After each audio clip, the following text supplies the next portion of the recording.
Hello all, welcome back. So this is the last part of the introduction that I have prepared for all of you aspirants to give you a brief idea, or you can say very big and elaborated idea about what is UPSC Civil Service Examination and what it actually takes to enter this journey and sail through this journey. So this is more like a solution slide, you can say, or philosophies, which I prefer using the word philosophies, because these are the ideas that can actually help you sail through these challenges, sail through various challenges, or few of the challenges which I have not even mentioned uh, during the preparation. And that's why I call them philosophies, because they are actually a guide that can actually help you clear this examination by keeping you mentally strong and pushing you at every moment when you are feeling low. So I'll hover around for the points or the philosophies which I have prepared for you. So you have to say to yourself that this is my own journey. Okay, keep this very clear that you have decided for yourself to appear for this UPSC Civil Service examination. Nobody else has forced you this decision. If anybody has forced you, then it's a different matter, because generally parents tend to force, I have heard, but that is not much fruitful until it comes from you within, that to appear in this examination. Then only I believe, until there is a very strong exception which I have never heard of, you can never clear the examination. For you to clear the examination, things should come from within you. No external force can make you clear this examination until you are very much confident, motivated, and interested to clear this examination. The second philosophy is that I am responsible to make every effort count. You can choose two paths at every moment or every activity you take during the examination. You can simply do that activity as a task, like you are reading a newspaper. You can do it like a task. Okay, I have to read newspaper. Okay, see what is in the first page, second page, third page, like that. Or you can simply get yourself involved. Okay, today I'm reading newspaper, so I'll try to make this effort count and try to extract at least one good learning, or make best use of this time that is actually useful for me in this examination. So there is nothing wrong in any of the approach. You can go either way and they can have very different results for each individual, but going by the second method of getting more involved and making your effort count will is obviously positive and give you a far enriching result than other approaches. Then third philosophy is that I will learn at my own pace. This is very fundamental and very essential, because there are few students who take time to learn a particular thing. Suppose you might be strong in geography or history, but you might not be strong in economics. You might take time to understand economical terms, concepts. At the same time, people who have economics major or who have read economy in their graduation phase or 11th 12th anywhere, they might be very comfortable with economics and they might find struggle reading history. They might not be good with stories. So there are obviously strength and weakness of every individual. So everybody takes their own learn with their own pace. So it is not mandated, or there is no standard rule book that you should study a particular thing in a particular time frame. It's all up to your own pace. It will help you at times when you struggle with the timeline and all things. It will help you keep yourself calm and progress in a very positive way. This journey is Next point is that this journey is from our own development. This philosophy is more like optimistic approach towards UPSC civil service examination. Like, there are people who have such kind of mentalities, including me. I can say that when I started the journey, I obviously had certain goal, but despite that, there is always a risk. Like I discussed earlier, that there is very less success rate in this examination. So I always kept an optimistic outlook towards the examination. Like, if nothing happens, suppose I don't clear the examination after so much efforts and everything else, I still will be a better person.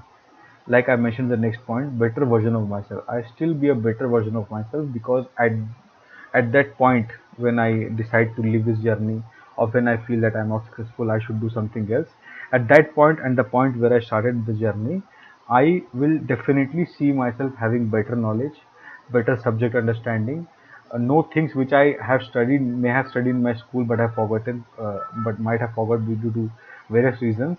But still, I will regain that knowledge. I will have better understanding of the world around me. I will know my country, the world I live in better. So these are all the factors, or you can say all the positive outcomes, intangible outcomes, which cannot be measured through any parameter uh, as of now, as you can say. But these are essential. These are essential and very in an optimistic ideology. This helps you at times when when you feel this exam is not worth it, or okay, I want to give it up. So at that time, such positive outlook will help you study, will make you calm, and at least give you some motivation that okay, if nothing, then I will learn something. I'll be a better version of myself. Then this exam is important for me to achieve my goal. So as I mentioned that if you are planning to appear for civil service examination, you should be very much clear that the ultimate goal in your life, or you can say professionally, whatever goal you may have for yourself, or at times personal also, UPSC civil service examination should play an important role in that. It should it should be seen as a path. It should not be an end in itself. You should be very clear that this exam is important for me to achieve my goal. Until you have this amount of a strong conviction in your mind, it is very difficult, and it will be difficult at times if you don't follow such philosophy, because it is necessary for you to give importance to this examination mentally also. Then the next point is that I know what I want to do in life, and clearing this exam will help me take a big leap in my endeavor. It's attached to the previous point. So basically, a elaborated version of previous point. You know, before taking this path and sailing into the UPSC journey, entering into the UPSC civil service examination journey, you should be very clear.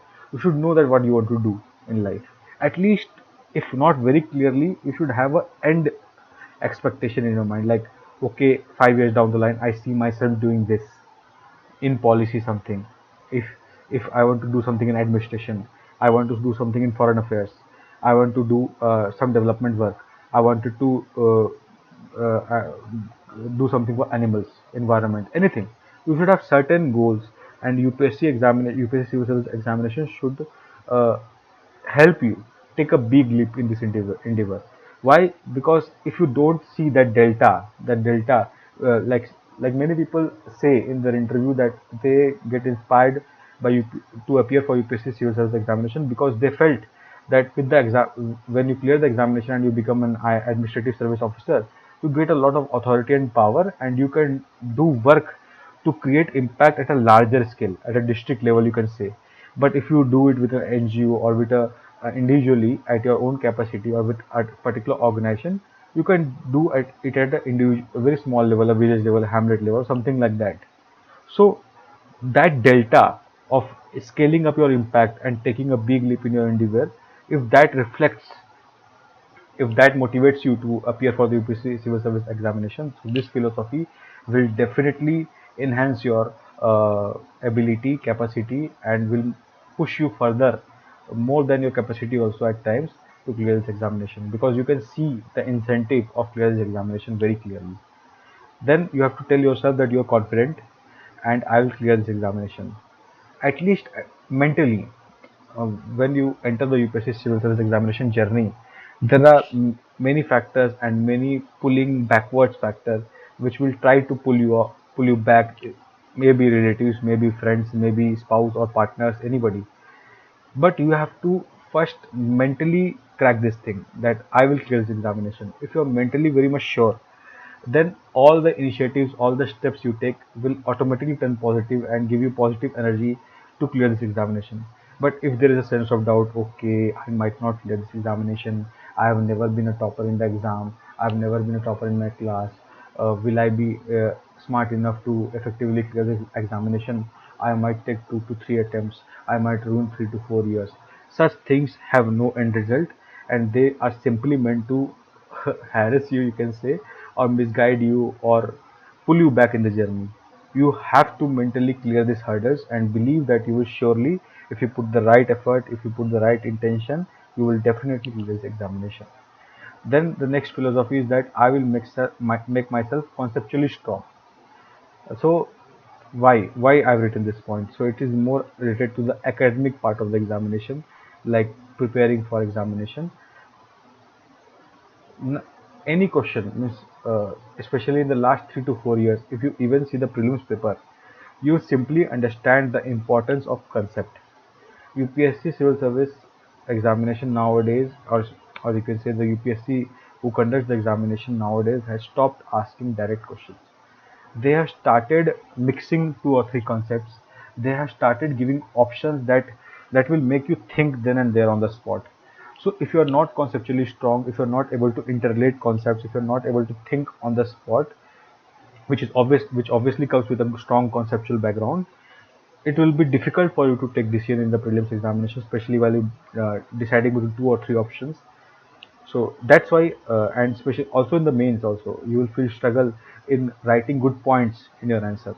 So what I believe is that conceptual strength is very fundamental if you appear for the examination. So this philosophy will should be in your mind, whatever subject you pick up, whatever part you are studying. First, your first for and foremost goal should be to be conceptually sound and clear with the idea, and then the rest of the part is there. The next philosophy is that I will do effective learning and not a superficial one.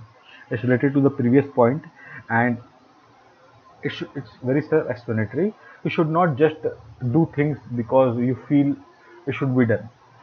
Like suppose you decided one day that I will practice CSAT question, 20 question each day. It's a very good plan. It's a very targeted plan, but you cannot just see the question and see the solution and solve it, because that is not effective learning. Effective learning means you see the question, try to first solve it yourself, and then compare it with the solution given, and then understand why you were not able to move forward after this step, or what you did wrong that you are getting a wrong answer, or what is the wrong in your approach that you are taking so much time in solving a particular question. So if understanding this two three components in your learning is is actually what is called effective learning, and everybody should focus on in taking this approach of effective learning in all subjects in different phases of the examination, because that is the essential philosophy. I will trust. Then the next point is that I will trust principles that I have made for myself. So it is more like setting a benchmark for you. So you can do it even after starting a preparation for 1 month, doing a preparation for 1 month, and then you can do make certain principle for yourself. But the idea behind is that once you start preparing and you enter the world of subjects, like you enter the world of polity, economics, history, geography, environment, science and technology, and current affairs, and all such things, you tend to forget the bigger picture. You tend to this bigger picture tends to take a side seat or gets in the back burner. But the idea is that you should have certain principles here. That okay, that one, I will study like this. I will trust myself. Like the previous points, also the previous philosophies which I mentioned, you can also keep them as a principle. That I will be confident, I will believe what I know, and I will not roam here and there listening to any random person, whatever they are saying, and questioning myself. I will believe that whatever I am doing is right, and I will move with full confidence. And it's not about overconfidence, so full confidence, and give my best attempt ever. So I'm just giving you an idea that how you can build principles around your study. So such kind of principle should be there. Then the next point is that this exam will enrich my knowledge for sure. It's like previous point, not exactly previous point. Uh, yes, the third or fourth point, for my own development. It's more like that. Enrichment knowledge. I use this point to give you uh, specific understanding. For suppose you might have never studied history in your life, but that is highly impractical, impossible. Let me give a better example. You might have never taken environment so seriously before in your life. Like while you prepare for examination, you will see that you read a lot about climate change. You read a lot about ozone layer depletion. You read a lot about all the agreements, international policies. You will read about animals who are getting extinct, threatened, vulnerable. Then this all information which you will be exposed to during the preparation will definitely enrich your subject wise knowledge. Whatever subject you might have missed in your earlier education, or you might not feel much confident about, most of the people struggle with history and geography thing, but still I'm using an example of environment here. like you're not good in mathematics, for take an example, many people are not good in mathematics and aptitude kind of thing, so they will be troubled in solving seaside question. So during this preparation journey, if nothing good happens to you, at least one thing for sure happens, will definitely happen to you, that you will enrich knowledge in your weakest subject also, because this exam is a holistic exam. It is not about reading a particular subject. You will see taste of every different subject and every different element in during a preparation. So it will prepare you as an individual, a better individual with a decent amount of knowledge in every domain. Then the next point is that there will be ups and downs, but I will keep moving. So it's a very strong philosophy. You can say it's an umbrella philosophy that is very important for the examination. Is that this is a given fact in anybody's life, in any different initiative, even in the economy, there is a cycle of up and down. So you have to understand that ups and downs are given fact, despite whatever and however you're feeling. Someday you might feel elated, oh wow, I've done a great job. Someday you might feel low, okay, I'm doing a bad job, what should I do? You might feel low on motivation and number of things. But despite that, whatever happens, you should you should keep moving. So there is a very popular saying that if you can't run, walk. If you can't walk, crawl. If you can't crawl, do something will takes you forward, but never move backwards. The idea is keep moving. So this should be very much clear in your mind. And this were all the fundamental things that I wanted to aware all the students about. I know I have taken a very detailed video. I never thought that I will take it such a detailed way, but it came in the flow. I hope it will help you in sailing through the examination. All the best and thank you very much.